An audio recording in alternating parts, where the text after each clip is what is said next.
예수님은 산상수훈에서도 가르치셨지만 거기에 끝나지 않으시고 많은 사람들의 병을 고치셨어요. 그리고 귀신을 다 쫓아내고 약한 것을 다 치료를 하셨어요. 예수님께 데려오는 자는 모두 다 고침을 받았어요. 그러나 이제 이런 일들은 한도 끝도 없죠. 그냥 사람들이 너무 많이 몰려드니까 가르치고 고치시고 귀신 쫓아내는 이 일을 하루 종일 하시는 거예요. 하다 보니까 쉴 틈도 없고 예수님은 잠자리조차 변변하게 있지를 못했어요. 그래서 때로는 이제 그냥 길에서 거리에서 주무시기도 하고요. 또는 이제 배에서 이제 누워서 주무시기도 하고 또 이제 가난한 집에 들어가서 잠깐 주무시기도 하고 하는 생활이 그냥 예수님은 일상화되었어요. 그래서 예수님께서는 날아가는 공중의 새들도 그 다음에 이 숲에 있는 짐승들도 머리 둘 곳이 있지만 인자는 머리 둘 곳이 없다 하셔서 앞으로 예수님께서 어떻게 지내실 것을 미리 말씀을 해주셨습니다.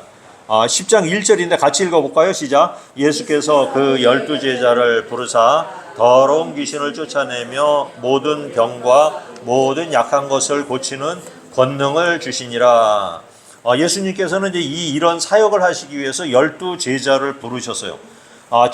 지금도 우리 모두는 이제 다 예수님의 제자예요. 주님과 뜻을 같이 하고 그분의 일을 하기로 작정했다면 예수님의 제자가 되는 것입니다. 그러니까 주님의 생각에 동의를 하고 그 다음에 예수님을 믿으면서 죄 사함을 받고 구원을 받고 예수님을 믿는 사람들은 다 제자가 되는 거예요. 오늘 본문을 보니까 처음에 12제자를 부르시라 하는 얘기가 나왔어요. 부르셨어요. 그러니까 부르심을 받는 것이 중요해요. 교회로 오게 된 많은 이유가 있어요. 그래서 우리가 양육할 때 풍성한 삶의 초대라는 그런 교재를 놓고 공부를 했었는데 세 가지로 분류를 해요. 이 교회로 오게 되는 경우가. 진정한 믿음이 무엇인지 또 우리가 풍성한 삶을 살기 위해서는 반드시 양육 과정을 거치시는 게 좋습니다. 그래서 같이 참여를 해서 얘기 나누고 이러면서 정확하게 아는 것이 중요해요. 첫 번째가 생활의 어떤 방식을 통해서 교회를 오게 되는 경우야. 이런 경우에 대표적인 게 이제 엄마 아빠가 교회를 다니기 때문에 자연스럽게 교회를 접하고 말씀을 접하는 그런 경우죠. 이런 사람들을 모태신앙이다 그래요. 모태신앙. 뱃속에서부터 예수를 믿은 사람이다. 그 다음에 주변 환경이 그렇게 이끄는 경우도 있죠. 그래서 이제 남자들의 경우는 여학생들이 이쁜 여학생들이 많은 교회에 가서 여학생들 친구를 꼬시려고 다니는 그런 사람들도 많아요. 그렇게 다녀도 여하튼 환경, 생활 양식에 의해서 교회를 오게 되는 거예요. 어떠한 경우가 되든지 간에. 그 다음에 두 번째가 경험이나 체험, 위기를 통해서 오는 경우예요. 그러니까 어떤 특별한 경험을 하는 사람들이 있어요. 예수를 믿어야 되겠네 이렇게 경험을 해요. 살면서. 그 다음에 어떤 사람은 건강이 아주 안 좋아져. 그래서 몸이 너무 아파가지고 그렇게 돼서 교회를 오는 사람들이 있어요. 그 다음에 어떤 사람은 사업이 실패를 해서 오는 경우가 있고요. 또 인간관계가 너무 안 좋아서 그래서 이제 시험을 당하다가 이렇게 오는 사람들도 있습니다. 그 다음에 세 번째는 이제 탐구를 위해서 와요. 교회를 오는데 그냥 진짜 하나님이 계신가 한번 알아봐야 되겠어. 예수님이 진짜 있는 거야? 그 다음에 신은 존재하는 거야? 귀신은 있는 거야? 뭐 이런 게 이제 탐구를 하기 위해서 와요. 그래서 성경에 기적이 많이 일어난다고 하는데 이런 기적이 진짜 교회에서도 일어나는 거야? 이게 궁금해요. 그래서 어떤 사람은 내가 신이 없다는 것을 증명하기 위해서 성경을 읽고 교회를 와보겠어. 이런 사람들도 있어요. 그러다가 확 바뀌어서 소설을 쓴 사람도 있죠. 배너라는 소설 쓴 그런 사람도 있어요. 그러면서 이제 어찌됐든 간에 교회에 오는 여러 가지 동기를 통해서 교회에 오면은 그래도 말씀을 들으면서 믿음이 쌓여요. 그 다음에 하나님이 계신 것을 믿게 돼요. 그 다음에 하나님의 나라가 존재한다는 것을 알게 되고 그 다음에 우리가 죽으면 여기서 그냥 끝나는 것이 아니라 우리가 부활하게 되고 다시 만나게 될 것이라는 확신이 이렇게 마음속에 생겨 들어가요. 그러니까 예수님을 믿는 믿음이 어떤 사람이 나한테 선물을 주는 것처럼 선물을 받은 것처럼 우리 마음속에 기적적으로 내 마음을 장악하는 일이 생기는 거예요. 장악을 해버리고 말아요. 어떤 경우든 우리 모두는 다 부르심을 받은 사람들이에요. 부르심을 받은 사람은 주님을 따르기로 작정하고요. 회심을 하면은 주님께서 오늘 말씀대로 권능을 주신다는 거예요. 권능을 주신다는 거예요. 그러니까 권능이라는 것은 얘기를 보니까 더러운 귀신을 쫓아내며, 귀신은 다 더러워요. 그냥 거짓말하고 냄새나고 막 이래요. 귀신을 쫓아내며 그 다음에 모든 병을 고치는 능력을 갖게 되고 약한 것을 고쳐요. 약한 부분을 치료해 주는 능력을 말해요. 그런데 나를 보니까, 우리를 보니까 나는 이런 거 못 받았어. 그러니까 나는 능력을 못 받았으니까 제자로 부르심을 받은 게 아닐까? 이런 생각도 할 수 있지만 아니에요. 일단 우리가 예수님을 영접하고 나면은 성령께서 우리 속에 임재를 하셔요. 그러면서 우리의 생각과 사고가 변화가 되게 됩니다. 그러니까 귀신, 마귀, 사탄이 지배하던 이 가치관이 성령이 주시는 가치관으로 우리가 변화가 돼요. 그래서 이 변화된 것을 주변에 가까운 사람들에게 공유하고요, 전해요. 자꾸 내가 이렇게 변했다 하고. 그로 인해서 그런 사람들이 귀신을 섬기던 그런 가치관에서 성령의 가치관으로 변하고, 그럼으로써 자연스럽게 귀신을 쫓아내고 약한 것을 치료함 받고 남들의 약한 것을 고치는 능력을 갖게 된다는 거예요. 그러니까 우리는 알게 모르게 이런 은사를 받고 있어요. 그런 권능을 받은 사람들이 바로 우리라는 얘기입니다. 주님은 제자들을 부르시어 이런 능력을 왜 주시기로 작정을 하셨을까요? 이 이야기를 좀 해볼게요. 36절, 9장 36절 앞장에 이런 얘기를 하고 있어요. 같이 읽어볼까요? 시작. 무리를 보시고 불쌍히 여기시니 이는 그들이 목자 없는 양과 같이 고생하며 기진함이라. 수많은 무리가 주님을 보기 위해 따라다니는데 예수님께서 그 사람들을 보면서 너무 안타까우신 거예요. 또 불쌍한 거예요. 너무 불쌍한 거예요. 왜 불쌍한가 하니까 오늘 말씀대로 보면 목자 없는 양과 같다는 거예요. 목자 없는 양은 죽을 수밖에 없어요. 혼자 살 수가 없어요, 양들은. 그래서 목자는 이제 양들을 좋은 곳으로 인도하고 맛있는 꼴을 먹이고 물가를 인도해서 편히 쉴게 해주는 것이 이 목자의 임무거든요. 그리고 또 일이나 늑대가 양을 잡아먹으려고 이렇게 달려들면은 죽음을 무릅쓰고 가서 늑대와 이리들하고 싸워서 이 양들을 지키는 거예요, 목자의 일이.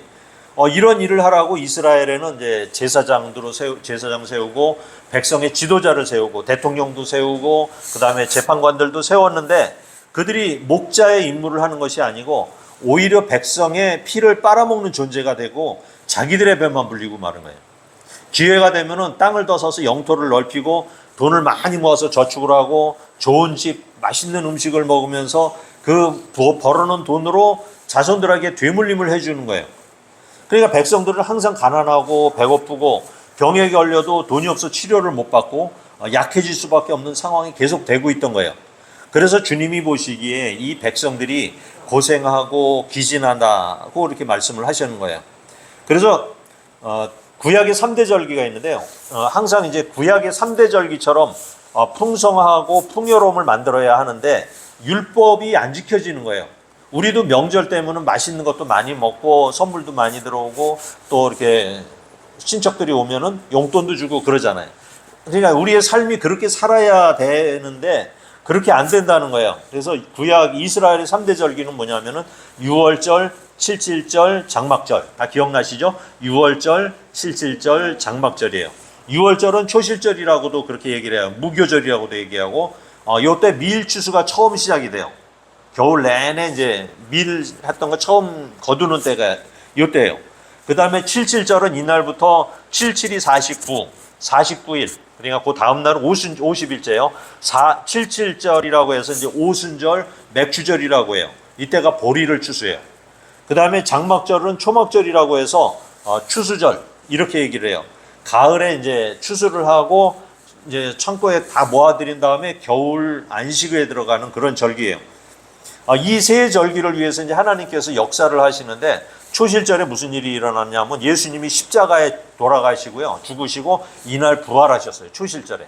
그래서 예수님이 살아나신 것은 잠자는 자들의 첫 열매다 그래요. 그래서 초실, 처음에 열매를 맺는 절기다. 그 초실절이 예수님의 부활한 날이 된 거예요. 그 다음에 오순절에는 구약에서는 시내산에 하나님이 강림하셔서 하늘에 계신 하나님이 이 백성은 내 백성이다 하고 나타내신 날이에요. 그 다음에 신약에 와서는 성령님이 이 제자들의 성도들 마음속에 강림하셔서 우리 믿는 사람들에게 소망을 주시고 우리에게 권능을 주신 날이에요. 그리고 이제 장막절. 구약에서는 이날 추수를 했지만 우리나라의 추석과 같은 날이지만 이제 앞으로 장막절은 신약에는 예수님께서 재림을 하셔서 우리와 함께 천년 왕국에 들어가서 영원한 왕노릇을 하게 되는 그런 절기가 이제 장막절이 되겠습니다. 그래서 추수를 하는 이 3대 절기는 항상 풍요로웠어요. 그래서 이 때는 모두가 다 축복을 누리는 시기였습니다. 그런데 이제 하나님의 나라를 추수하고 다가오는 나라를 대비해야 하는데 일꾼이 없는 거예요. 그러니까 그래서 이제 예수님께서는 이렇게 말씀하셨어요. 37, 38절 시작. 이에 제자들에게 이르시되 추수할 것은 많되 일꾼이 적으니 그러므로 추수하는 주인에게 청하여 추수할 일꾼을 보내주소서 하라 하니라. 추수할 일꾼들이 없다는 거예요. 예수님도 지금 혼자만 사역을 하고 계시니까 같이 예수님의 일을 같이 할 사람들이 필요한 거예요. 이 사람들을 추수할 일꾼들이라고 하는 거예요. 그래서 추수할 일꾼들은 바로 하나님이 보내신 자들이에요. 그러니까 앞에 세 가지 경우를 통해서 교회에 오게 된 성도들, 어떠한 경우를 통해든지 교회에 이제 세 가지 경우를 통해서 와보게 되는데 그 사람들이 바로 일꾼들이라는 얘기예요. 이들이 바로 주님의 제자가 되어서 영혼의 추수를 하게 되는 거예요. 영적인 추수를 하는 자들이 영적인 추수를 하는데 우리 육적인 문제를 해결하는 것은 장난이라는 얘기예요. 영적인 부분을 해결하고 나면 육적인 부분은 자동으로 해결된다는 거예요. 그들에게 예수님께서 권능을 주시겠다 이렇게 말씀을 하셔요. 18절에서 20절까지 같이 보겠습니다. 시작. 예수께서 나와 말씀하여 이르시되 하늘과 땅의 모든 권세를 내게 주셨으니 그러므로 너희는 가서 모든 민족을 제자로 삼아 아들과 성령의 이름으로 세례를 베풀고 너희에게 분부한 모든 것을 가르쳐 지키게 하라. 볼지어다 내가 세상 끝날까지 너희와 항상 함께 있으리라 하시니라. 이것이 이제 우리가 제자가 돼서 해야 될 일들이고요. 추수할 일꾼들이 해야 할 일이에요. 우리에게는 주님이 세상 끝날까지 항상 함께 하겠다고 약속을 하셨습니다. 이것이 이제 예수님이 제자를 부르신 이유가 되는 것입니다. 제자들을 통해 하나님의 나라를 만들어가고 이끌어가야 하는 것입니다. 그래서 주님께서 우리를 부르시고 우리한테 권능을 주셨다 하시는 말씀을 하는 거예요. 다시 본문으로 돌아가서 10장 2절부터 4절까지 한번 읽어볼까요? 시작. 12사도의 이름은 이러하니 베드로라 하는 시몬을 비롯하여 그의 형제 안드레와 세베대의 아들 야고보와 그의 형제 요한, 빌립과 바돌로메, 도마와 세리마테, 알페오의 아들 야고보와 다데오, 가나나인 시몬 및 가룟 유다 곧 유대 예수를 판 자라.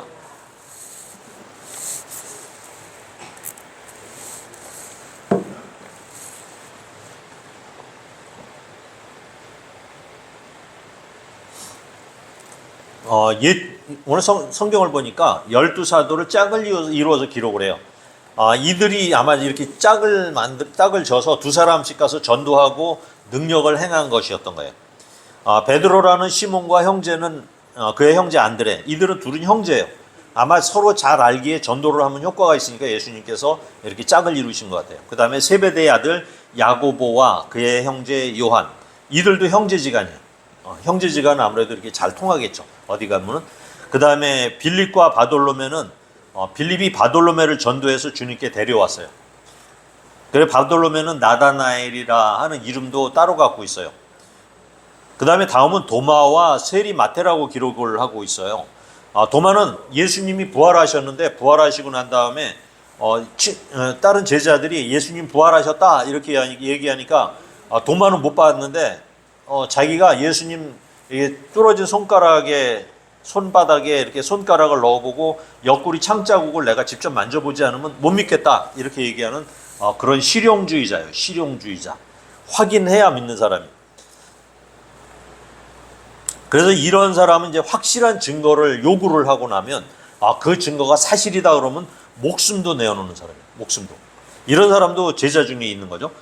마태는 이제 오늘 마태복음을 지은 그런 저자인데요. 자기를 소개할 때 앞에 뭐라고 써느냐? 세리라고 줘요.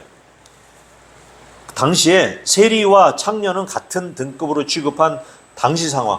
그러니까 이스라엘 백성 사람들 입장에서는 민족의 반역자고 나쁜 놈의 대명사가 세리와 창녀, 죄인 취급을 했던 사람인데 그러니까 마태가 되게 용감한 거예요. 자기 성경에다가 자기를 소개하면서 원래 레위라는 이름이 있었거든요.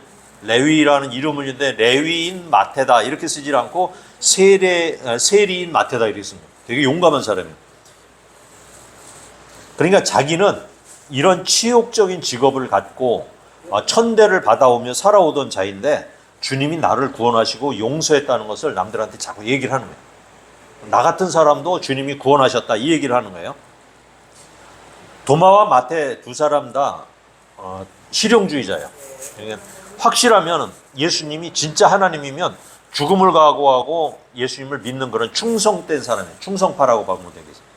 다음은 알페오의 아들 야고보와 다데오인데 성경에 이제 야고보라고 해서 요한의 형제 야고보도 있었는데 이 사람은 유명해요. 그런데 알페오의 아들 야고보와 다데오 이 야고보가 누군지를 모르는 거예요. 워낙 예수님 밑에서 조용히 있다가 이제 순교를 했던 사람이라 이 사람이 뭘 했는지 나오질 않아. 다데오도 무엇을 했는지 성경에 아무 기록이 없어요. 너무 조용한 제자들이야. 그러니까 조용하기만 해. 이런 사람도 예수님이 부르신 거야. 완전 무슨 얘기도 안 하고. 근데 이제 알페오라는 사람의 부인이 이름이 성경에 한번 나와요. 그 알페오라는 사람의 부인이 예수님을 따르고 그의 아들이 예수님의 제자가 된 거야. 그런 걸로 봐서 이제 어머니가 이제 믿음이 좋았던 것 같아요. 그래서 그런 분 밑에서 믿음의 사람으로 성장한 사람이 바로 알페오의 아들 야고보다 이렇게 지금 보고 있어요. 그 다음에 이제 가나나인이 무슨 뜻이냐면은 이제 이게 아람어로 되어 있는 건데 열심당원이라는 뜻이에요. 열심당원. 가나나인 열심당원 시몬. 그 다음에 가론유다는 예수를 판 자다. 예수님을 팔아먹은 자다. 이렇게 소개를 해요. 근데 열심당원이 뭐냐면은 민족주의자예요. 그래서 독립운동을 하는 열심당원이에요. 그래서 이제 로마 사람들을 보면은 몇 사람이 가서 칼로 찔러 죽이고 그 다음에 대한독립 만세 이런 식으로 했던 그런 열심당원들이었어요. 그 민족에 대해서 열심을 갖고 있었고요. 소신이 강한 사람들이었어요. 그러니까 그런 사람들이 또 짝을 이룬 거야. 아마 유다도 그런 사람 중에 하나였던 것 같아요. 그러니까 유다는 민족을 해방시키는 것을 위해서 이제 예수님이 오셨다고 생각을 했는데 예수님이 맨 하는 게 그냥 가난한 사람들에게 다니고 병든 사람 고치고 귀신 쫓아내고 말씀 전하고 뭐 이렇게 나는 이제 십자가에 죽을 것이다 얘기하고 이렇게 하니까 이 가룟 유다가 빡친 것 같아요. 빡치다 그러죠. 확 돌아버리는 것 같아요. 그래서 예수님을 아마 팔게 된 경위도 자기의 사상과 맞지 않아서 이렇게 생각을 그렇게 불만을 갖고 있었고 그 틈을 마귀가 타고 들어갔던 것이다 이렇게 봐야죠. 예수님은 어쨌든 간에 이제 이때는 이제 가룟 유다가 배신한 때가 아니었으니까 마음이 맞는 사람들끼리 짝을 지어서 전도를 보낸 거예요. 그리고 이렇게 불러서 보내신 제자들을 사도라고 명칭을 해요. 사도는 보내심을 받은 자라는 거예요. 그러니까 사도 12명 이외에도 이제 가룟 유다가 죽고 나서 마띠아라는 새로운 사도가 가입을 했고요. 그 다음에 바울도 사도라고 불리고 그 다음에 바나바도 사도라고 칭함을 받고는 있어요. 근데 여기까지가 끝이고 더 이상의 사도는 없다. 이게 이제 우리 교회에서 정리를 한 겁니다. 그래서 교회에서는 더 이상 예수님의 제자가 되고 목사가 돼도 사도라는 용어를 쓰질 않아요. 그러니까 주님을 친히 만난 사람들, 예수님의 제자였던 사람, 보내심을 받은 사람, 이 사람들을 사도라 그러는 거예요. 5절 6절입니다. 시작. 예수께서 이 12를 내보내시며 명하여 이르시되 이방인의 길로도 가지 말고 사마리아인의 고굴로도 들어가지 말고 오히려 이스라엘 집에 잃어버린 양에게로 가라. 예수님이 이제 세상 끝까지 가서 복음을 전하라고 했는데 오늘 성경 말씀은 좀 이상해요. 그죠? 이스라엘로 가라는 거예요. 이스라엘로. 이게 이제 뜻이 있어요. 이방인이나 사마리아인의 고을로 가지 말고 지금 얘기를 하는 거예요. 지금. 그러니까 나중에 예수님이 돌아가시고 성령을 받고 나서는 온 세계를 향해서 다 가라고 그러셨는데 요번에는 이제 가지 말고 이스라엘 집에 어린 양에게 가라고 하신 그런 것이에요. 그런 이유가 이제 율법을 예수님께서 완성하시겠다고 하는 그런 의미를 갖고 있어요. 하나님은 이제 이스라엘을 택하시고 자기 백성을 삼으셨죠. 그리고 그들이 이제 제사장 민족이 돼서 전 세계를 선교하기를 원했는데 이스라엘 사람들은 자기네들이 선민이라는 그런 생각을 우월의식을 갖고서는 교만해지고 그 교만으로 인해서 스스로 망해버리고 만 거예요. 결국 이스라엘의 12지파 중에 10지파는 이제 뿔뿔이 흩어져서 지금 찾을 수가 없어요. 그냥 뿌리조차 남아있지는 않아요. 그리고 지금 남아있는 민족, 예수님이 계실 때 남아있는 지파는 유다 지파하고 베냐민 지파 두 지파만 남아있었던 거예요. 그래서 주님께서는 제자들에게 먼저 자기 민족에 가서 이제 복음을 전하고 율법을 완성하신 분이 예수님임을 전하라고 얘기를 하는 거예요.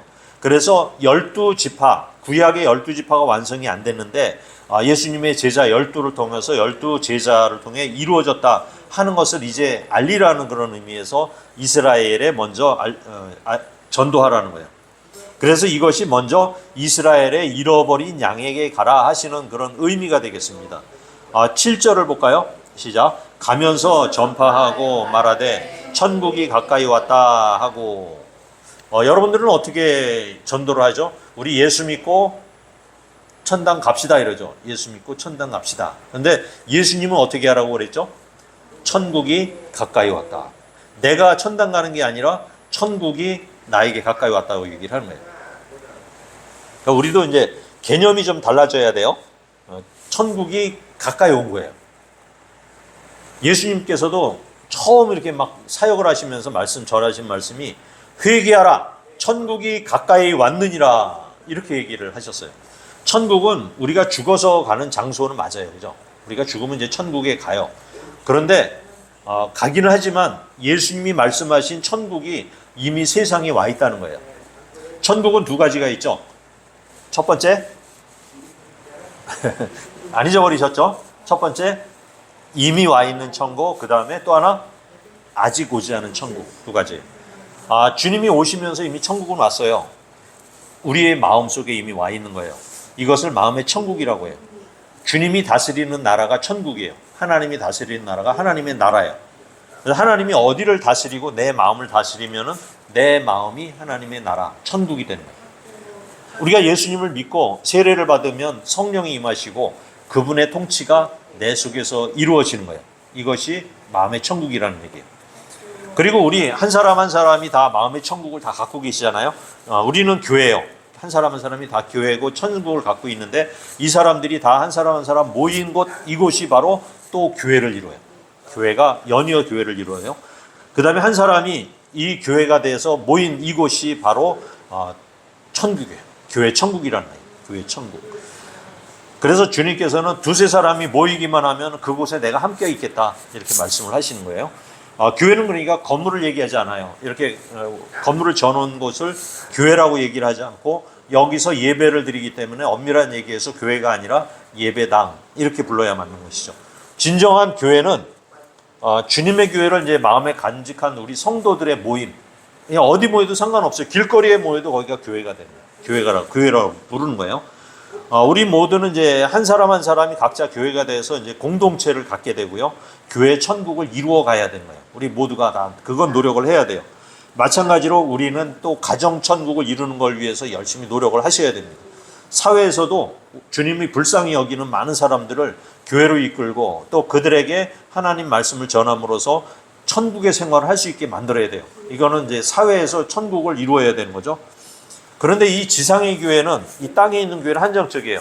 이게 사람들이 아무리 예수를 믿었다고 하더라도 불완전해요. 그래서 우리들 여러분들도 그렇죠. 저도 마찬가지지만 시기하고 질투하며 때로는 싸우기도 해요. 정상적인 교회라면 그런 일이 없어야 하는데 아직 불완전한 교회이기 때문에 불완전한 교회를 우리가 이루고 있기 때문에 예수님이 결국은 마지막에 오셔야 돼요. 그래서 하나님의 나라가 이제 아직 오지 않은 하나님의 나라가 임해야지 완성이 되는 거예요.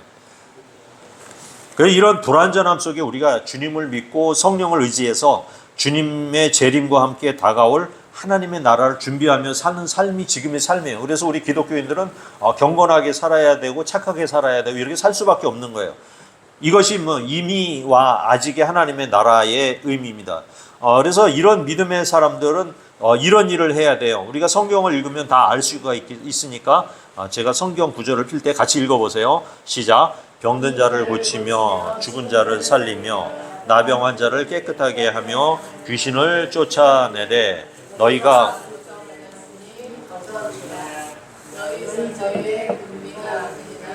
동을 가지지 말고 여행을 위하여 배낭이나 두벌 옷이나 신이나 지팡이를 가지지 말라. 이는 일꾼이 자기 먹을 것 받는 것이 마땅함이라. 어떤 성에나 마을에 들어가든지 그 중에 합당한 자를 찾아내어 너희가 떠나기까지 거기 머물라. 또 집에 들어가면서 평안하기를 빌라. 그 집이 이에 합당하면 너희 빈 평안이 거기 임할 것이요 만일 합당하지 아니하면 그 평안이 너희에게로 돌아올 것이요 누구든지 너희를 영접하지도 아니하고 너희 말을 듣지도 아니하거든 그 집이나 성에서 나가 너희 발의 먼지를 떨어버리라. 내가 진실로 너희에게 이르노니 심판날에 소돔과 고모라 땅이 성보다 견디기 쉬우리라. 결론적으로 이제 말씀을 드리면은 주님이 제자들에게 이제 명령을 하셔요. 그런데 너희가 나가서 병을 고치고 말씀을 전하고 이렇게 하더라도 사람들은 너희 말을 듣지 않고 핍박을 하게 될 것이라고 분명히 알려주시는 거예요. 그러니까 그러더라도 서운해하거나 화를 내지 말고 평안을 빌어주라는 거예요. 그들이 거절하면은 발의 먼지를 떨어버리고 그냥 나오라는 거예요. 그 뒷일은 나 하나님께서 책임지신다는 얘기죠. 그래서 제자들이 우리도 마찬가지가 우리가 남들에게 평안을 빌어주면 그 사람들이 받으면 평안이 임해요. 근데 거절하면은 내가 빌어준 평안이 나에게 돌아온다는 얘기예요. 그러니까 우리가 이제 남들을 보면은 좋은 얘기를 해주고 축복하는데 인색하지 마시길 바래요. 누구를 만나고 인사를 하더라도 평안해야 되고 축복을 빌어주시길 바래요. 그러면 받으면은 좋은 거예요. 나도 좋고 그 사람도 좋은 거죠. 그런데 이제 안 받더라도 그 축복이 우리한테 돌아오기 때문에 아무 상관이 없어요. 그러니까 우리는 좋은 얘기해주고 축복을 해주는 그런 사람으로 우리가 바뀌시기를 바랍니다. 그 축복이 우리에게 임하시기를 바랍니다.